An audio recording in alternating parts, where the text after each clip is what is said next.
Hello. हाँ hello बोल गे। हाँ बाबू फोनवा काहे ना उठा रही है? अगे तू पगला उगला के निकी गे की? जब घर हम लिए घर में गांजा पी के तू मातल ही हाँ नहीं तोरा समझ में आ रहा कि पैदल चल रही है मियाज उज थकल होते बार बार फोनमा तू काहे ला कर रही? अरे हमरा ध्यान लगल ही पता न कहाँ पहुँचनी है। तले हले सुन लेकिन बार बार फोन नहीं करिए ठीक।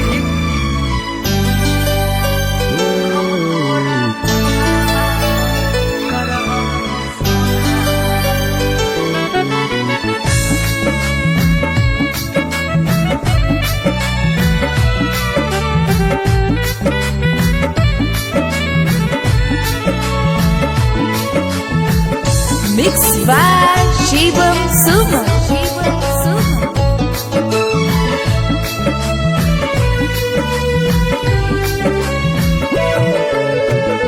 हो गलिया पार बात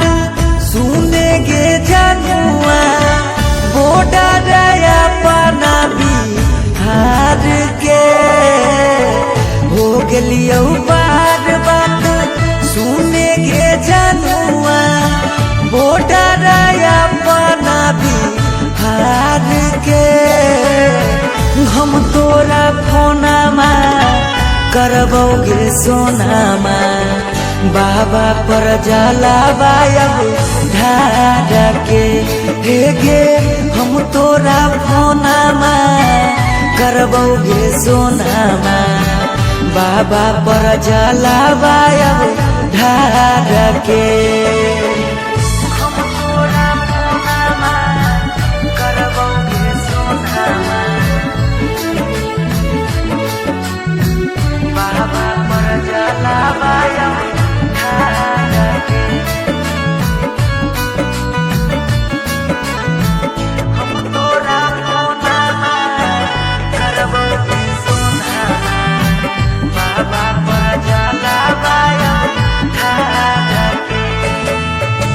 मनमा में लेके अइयो हम एगो चाहगे बाबा से मांगबो करे ले तोरे से बियागे बाबा से मांगबो करे ले तोरे से बियागे मनमा में लेके अइयो हम एगो चाहगे बाबा से मांगबो करे ले तोरे से बियागे सुनो हखिन राजी सबके गे बाबा भगत आइल दारा बार के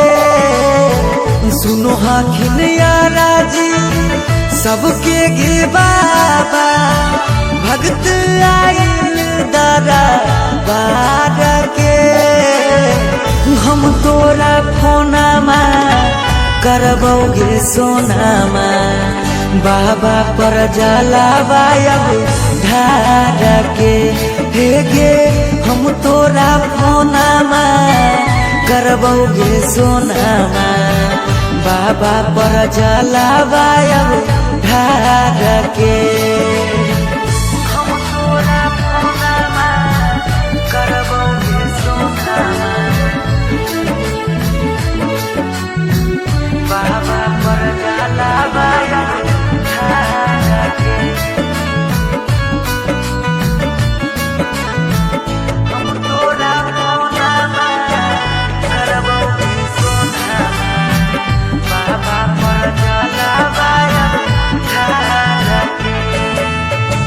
फोनमा करके नहीं हमरा